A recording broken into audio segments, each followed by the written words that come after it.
Hey folks, this is Dan. Thanks for joining me for another reflection here on Letters for Now. Lately I've been thinking about how often we rush things that cannot be rushed. Healing, connection, trust, even clarity. And yet we live in a culture wired for speed. We expect responses in seconds, progress overnight, and transformation on some sort of a schedule. But the real things, the ones that matter, don't move at that pace. Gardening has taught me this quite extensively. The real things arrive quietly, settle in slowly, and grow over time. There's a line from the philosopher Alain de Botton that I keep coming back to. He wrote, one of the most painful features of our minds is that we can have the same realization multiple times, and each time it feels like the first.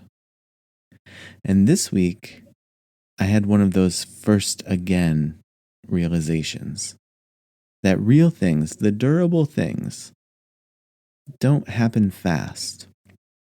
Whether it's building a community, repairing a relationship, learning to trust yourself, or growing food from seed, none of it bends to urgency.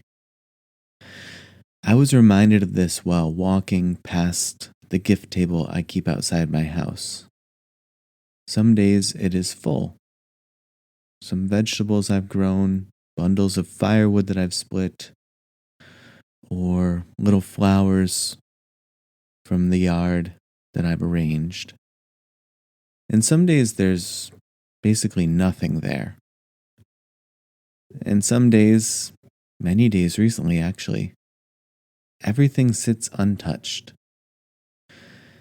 But over time, I've started to see something more than transactions.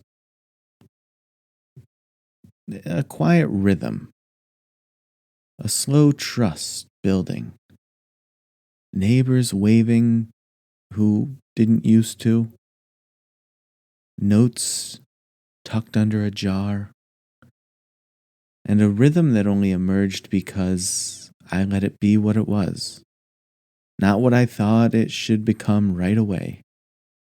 And that's the point, really. The real things, the nourishing things, they don't rush.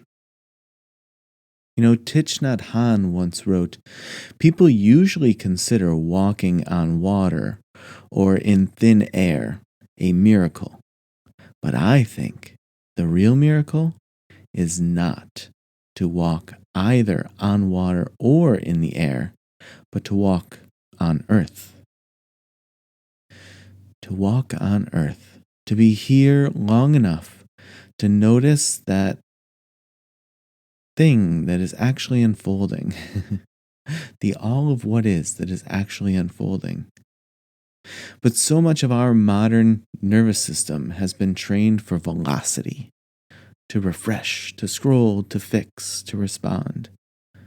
We mistake immediacy for value. We think fast is strong. But in nature, in community, in spirit, what's fast is often fragile, and what's slow is often real. So I've been trying to lean into the pace of real things, and here's what that looks like for me lately. Letting an unanswered question stay unanswered. Being okay with an awkward pause instead of filling it. This happened just a few sentences ago, and I intentionally left it in the recording. Spending 15 extra minutes making something beautiful and not efficient. Choosing silence instead of over-explaining. And trusting that just because I can't see the results yet doesn't mean the roots aren't growing. And being okay if they truly aren't growing. That kind of trust is very slow, but it is very real. And I think that's what most of us are hungry for. Not speed, but substance. There's an old saying that I love that says, nothing good gets built all at once. And it's true. Not just of homes or gardens or relationships, but of ourselves. The patience it takes to become who you really are, that's not a flaw. It's part of the work. And it deserves reverence, not self-criticism. So if you're in a season where the growth feels invisible, or maybe even receding, moving backward, if you're showing up and not seeing change yet, if you're tending something that's not blooming yet, let me just say, keep going. You're likely on the pace of something real, but the pace is not your own. It is that real thing's pace. If I can offer something, I would say you may consider trying this. Choose one thing this week or in the next few days that you usually rush and let it take the time that it wants. Maybe it's listening. Maybe it's cooking or grieving or forgiving. Then notice what happens when you slow down to match it.